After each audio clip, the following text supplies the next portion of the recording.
My name is Monica Golden, and Book Passage is happy to welcome Courtney Dasher, her adorable companion, Tuna the Chiweenie, and their new book, Tuna Melts My Heart, the underdog with an overbite.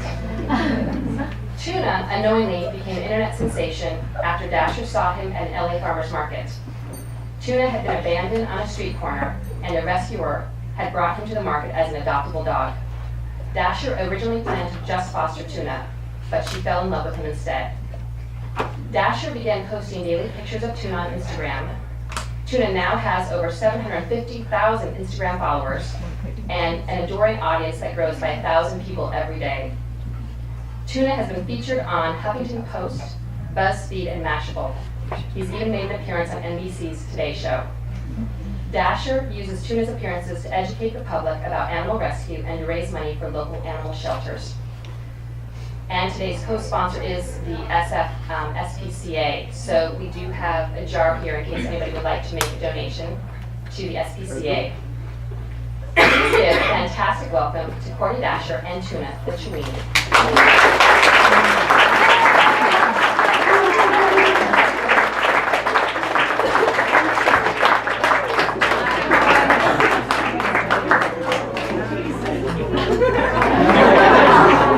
Hard times. I'm going to put Tuna right here.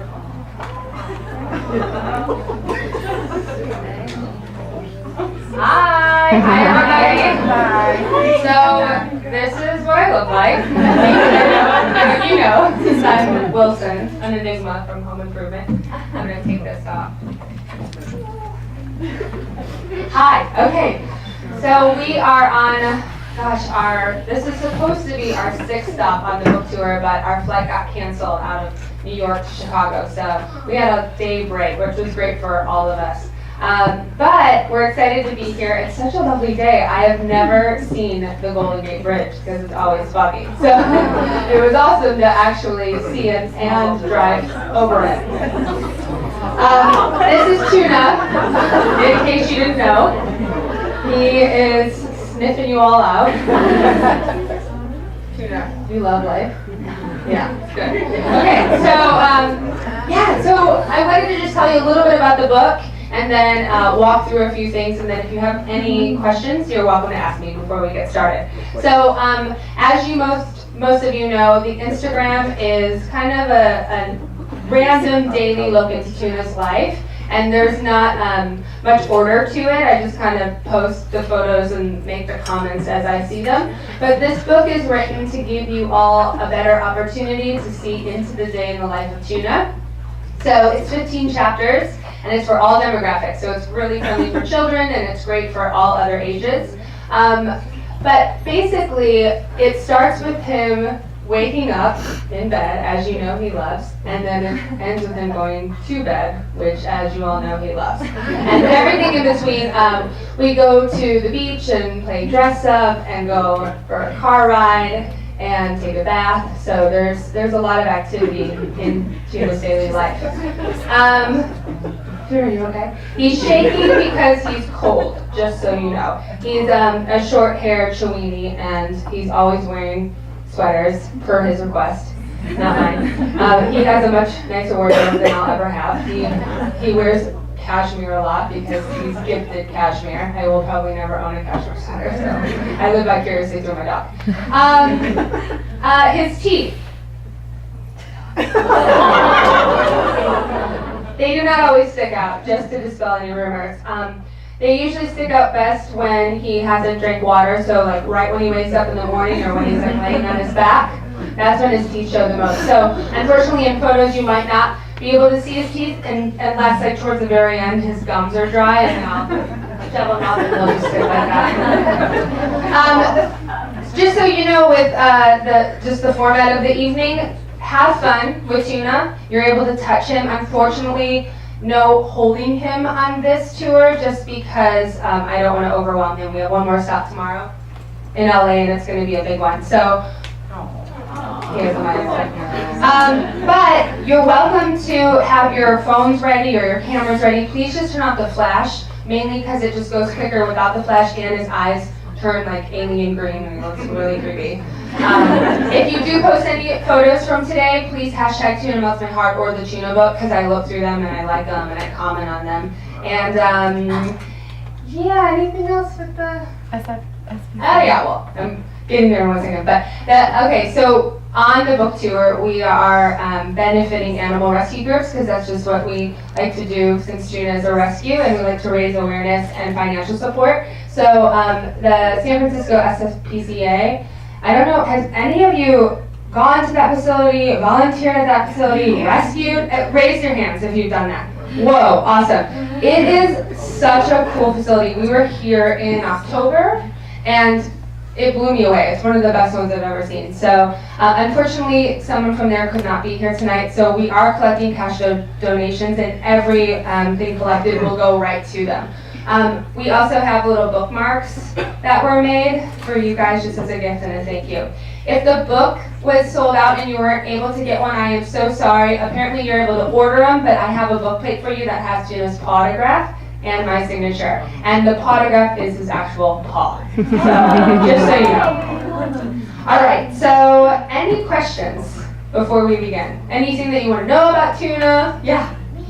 What made you choose his name Tuna? Great question. Okay, that's a really great question. So when I got Tuna, he didn't have any teeth, but he had his overbite. He looked like Mr. Burns from The Simpsons. Has anyone seen that? Montgomery Burns? Yeah. So I named him Mr. Burns. Mr. Herschel Burns was actually what I named him, but Herschel didn't stick. I started calling him Toonie as a nickname for cartoon, and I brought him to Cleveland, Ohio, and my nephew at the time was 6, and he goes, "Is it Timmy?" And I was like, "No, but that's awesome." He's like, "Is it Tuna?" And I was like, "Yes." And in that moment, named him Tuna, so that's the origin of the name. Any other questions? Yeah? Do you have any other animals? I don't have any other animals, but I name everything. So we have a rug, that's a zebra rug. It's not real, but his name is Harvey. So we name like a lot of, like if a bug comes in the house, we name the bug. So I feel like I have a lot of other pets, but it's just Tuna. Yeah, he's an only child through and through. Yeah, he likes it that way. Yes. When did you realize that your dog was becoming more than just your dog, that he was actually becoming something on the internet? I love that question. Okay, so I'm gonna no, I'm not. I'm just gonna do this. So I used to say all the time that I want to change the world. Like I used to make that a declaration. And when I got Tuna, I had no intention or agenda to garner this kind of an audience. But almost immediately, even when I had 30 followers, I was receiving comments that he was bringing them joy and making them laugh and turning their terrible day into a good day. And when he went viral about a year later, basically I knew like this dog's special and he's making an impact on people. And 6 months into him going viral, I noticed that it was a global thing. Like I realized that people were making comments in other languages, and he was being written up in articles in like Israel and Korea and London and Brazil, all over the globe. And I had this moment where I was like, oh my gosh, God, this is how you're using me to make an impact on the world through my unconventional dog who is just changing people's days by making them laugh and shining light. So that's when I knew. I was like, this is going to be something much bigger than just an Instagram account. And I take it very serious. So I don't know if you notice this, but I try very hard to be intentional with you guys as much as I can by commenting as back as much as I'm possibly able to. But a little fun fact, if you don't know this, you only get 100 notifications at a time, and that is a collection of your followers, your likes, and your comments. So I don't see all of them unless I manually scroll through them. Any other questions? Yeah, in the back. Do Tuna like cats? Tuna, do you like cats? I can answer that for him. I don't think he does, because Tuna doesn't like most animals, unless he decides he does. So dogs, unless you're like a little small furry white dog, or one of his own kind, like a Chiweenie or a Chihuahua, he's a little bit biased and doesn't really like many animals. But I've put him around a cat before that he does like and he's calm with, but he likes to be dominant first and say, But I would love to see you. I will post one. I have it. Mr. Cooper is his name. But Cooper thinks he's a dog, so that's the real issue. Yes. I have another question. Yeah. What's so special about Colin the stuffed animal? Great. You're gonna read that in the book. Just kidding. But there is a chapter in the book. Basically, Colin. If you don't know who Colin is, unfortunately, this is Colin. And this is actually new Colin, not old Colin. Old Colin is lost somewhere in the room. And he also, not in this room, in my room. I live in a room. I live in a studio. But he looks like one of Ursula's merfolk from The Little Mermaid. It's quite tragic. But Colin was gifted to Tuna like the first week that I fostered him by my best friend. And Tuna, where's Colin? Where's Colin? Where's Colin? Where's Colin? He loves him, knows him by name, and I lost Colin at the park, and I posted a missing person sign. And simultaneously ordered a new one just in case I couldn't find it. So we received the new one, and the old one was returned to us. So that's the significance of him. He's obsessed with this little guy. Yes. I had, oh, sorry. Yeah, go I had, in one of the posts, it said middle name was Marie. Yeah, that's a true story. Yeah. So I like to name things, and Tuna Marie sounds like Tina Marie, and I realized that if I ever have a child, I don't really want to name my child after my mother, as a lot of people do that. Like the middle name and my mom's first name is Lisa. It doesn't go well with the name that I have in my head. So I told my mom, I said, you know, Mom, I'm probably not going to name my firstborn after your middle name at all, but I will name my first dog after your middle name.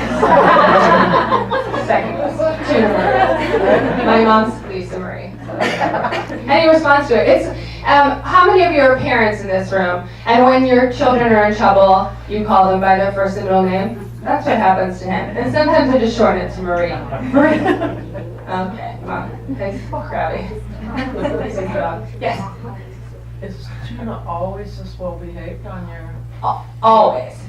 He's just really used to people. I have a lot of friends in my life that he's used to being doted on and loved on. So I will say this though, if you are under the age of 8, he's a little funny. So mom and dad or mom or dad, will you just please make sure that if you approach with Tuna, let Kara know. This is Kara over here. Kara is Tuna's tunager, because we don't like saying manager, it sounds too pretentious. So she helps me with everything, and she was on the tour and stuff. Thanks, Kara, for everything you do. Love you. Okay, one last question, then we're going to get started with these signings. Yes.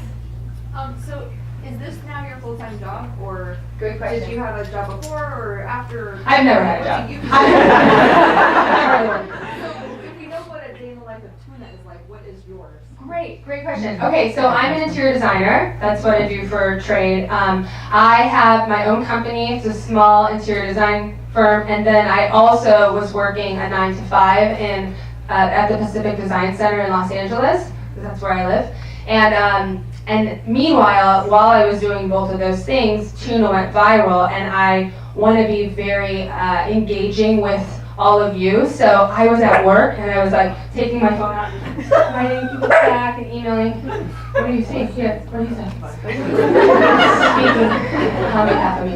And I wasn't able to maintain all three, and that's how Kara came on to kind of help me with the emails and the Facebook messages at first. I always do Instagram through and through and most of the Facebook. But she was responding to people's inquiries, and she once said, she's like, Courtney, you're not going to be able to do all this. You're going to have to quit your job. And I was like, I'm never quitting my job. And then 2 months later, I went on a tour with Tuna and had to quit my job. And it's just gotten like more demanding of my time that I haven't even had an opportunity to go back yet. So I'm on a little sabbatical, but I'm a designer. That's what I do. Okay, one more. Did you mention you were leaving California? You were moving? Yeah. So not many people know this, but I have wanted to live in London forever. I wouldn't say forever, but I would say for about 3 or 4 years.